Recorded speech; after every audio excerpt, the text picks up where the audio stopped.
اللہ کے نبی علیہ السلام نے قرآن مجید کی آیت کے ضمن میں اس بات کو واضح فرمایا۔ سورۃ توبہ کی آیت میں اللہ نے ارشاد فرمایا ان عدۃ الشہور عند اللہ 12 شہرا فی کتاب اللہ یوم خلق السماوات والارض منها 4 حرم۔ اللہ کے نزدیک مہینوں کی تعداد 12 ہیں، جن میں سے 4 مہینے قابل احترام ہیں۔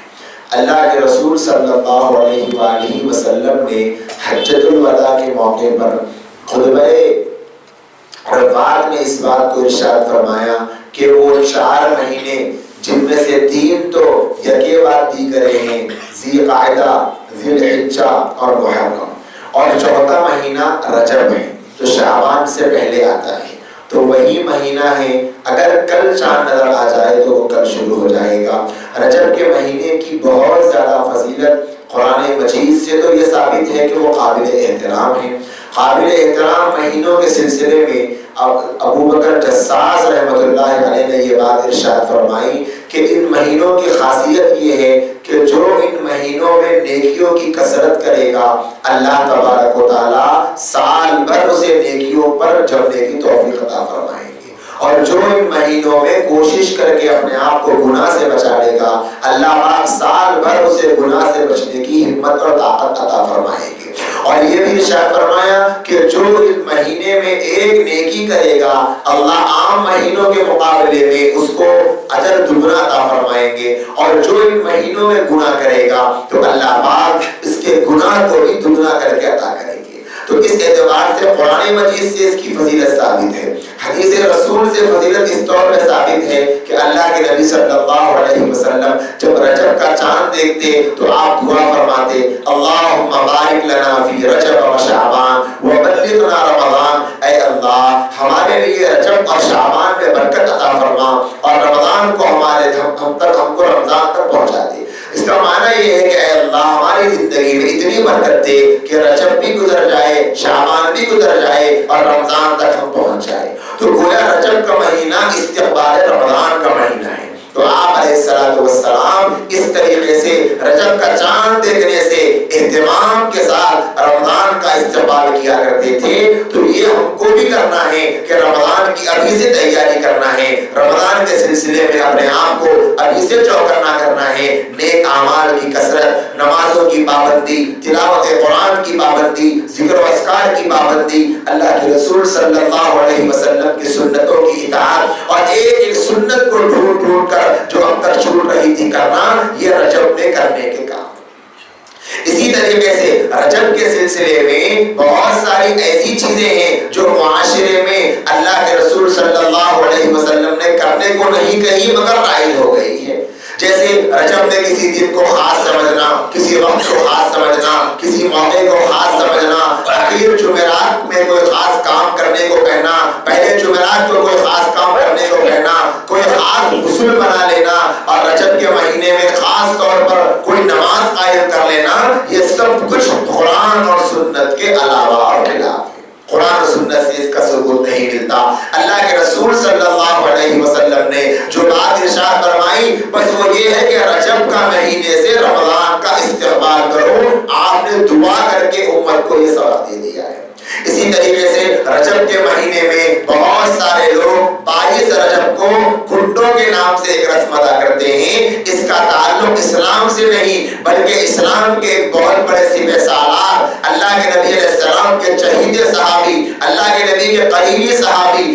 اللہ کے نبی سے جن کا تعلق بڑا گہرا تھا، حضرت معاویہ امیر معاویہ رضی اللہ تعالیٰ عنہ کی شہادت پر لوگوں نے خوشی اور جشن منا کر ایک رسم کو زندہ کر دیا تھا جو رجب کے کنڈوں کے نام سے آج معاشرے میں چل رہی ہے۔ اس کا اسلام سے، قرآن سے، دین سے، نبی سے، صحابہ سے کوئی تعلق نہیں۔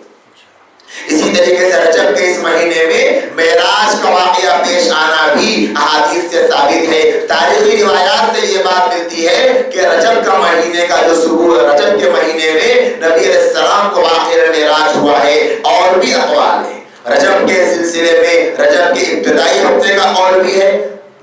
ربیع الاول کا قول بھی ہے، بعض لوگوں نے رمضان میں ہونے کی بات بھی کہی ہے۔ بہرحال یہ تاریخی اختلاف ہے، اس سے معراج کے واقعے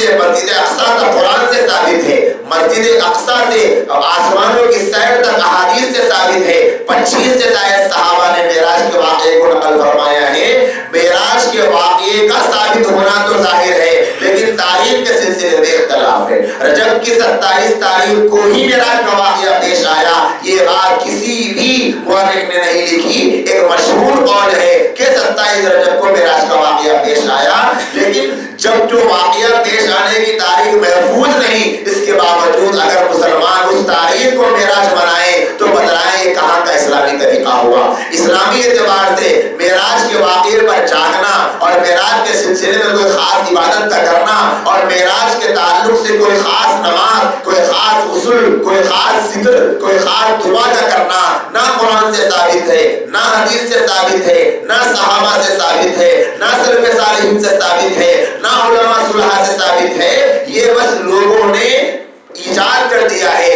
اس کی کوئی حقیقت نہیں ہے۔ لہذا واقعہ معراج ہوا، معراج کی حقیقت ہے، معراج بہت بڑا معجزہ ہے، لیکن اس کے ساتھ جو چیزیں جوڑ دی گئی ہیں ان کا اسلام سے کوئی تعلق نہیں ہے۔ لہذا ہم سب کو چاہیے کہ رجب میں جو کرنے کے کام ہیں ہم ان کاموں کو کریں، ذکر و اذکار کی کثرت، نیکیوں کی کثرت، کوشش کریں کہ کوئی نیکی مجھ سے نہ چھوٹے اور کوئی گناہ میرے نام اعمال میں نہ لکھا جائے۔ اور موت سے پہلے توبہ کا وقت ہے، آج بھی توبہ کریں گے، اللہ لاکھوں کروڑوں گناہوں کو معاف کر کے ہمارے نام اعمال کو صاف کر دے گا۔ اب موت سے پہلے توبہ کا موقع ہے، موت کے بعد توبہ کا موقع ختم۔ موت سے پہلے توبہ کا موقع ہے، توبہ کے بعد نیک بننے کا موقع ہے، اعمال نامے کو نیکیوں سے بھرنے کا موقع ہے۔ اگر رجب کا مہینہ کل شروع ہو جائے تو کل سے، پرسوں شروع ہو جائے تو پرسوں سے ہم اپنی زندگی کا ایک ٹائم ٹیبل بنائیں، اس کے حساب سے اپنی زندگی کو گزارنے کی کوشش کریں، تاکہ رمضان کے آنے سے پہلے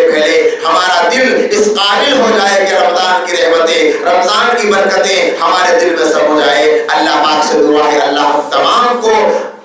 رجب کے صحیح معنی میں استقبال کرنے کی، اور جو کام کرنے کے ہیں وہ کام کرنے کی، اور جن کاموں سے منع کیا گیا ہے، جن پر ثواب نہیں بتایا گیا، ان سے بچنے کی پوری توفیق عطا فرمائے۔ وآخر دعوانا الحمدللہ رب العالمین۔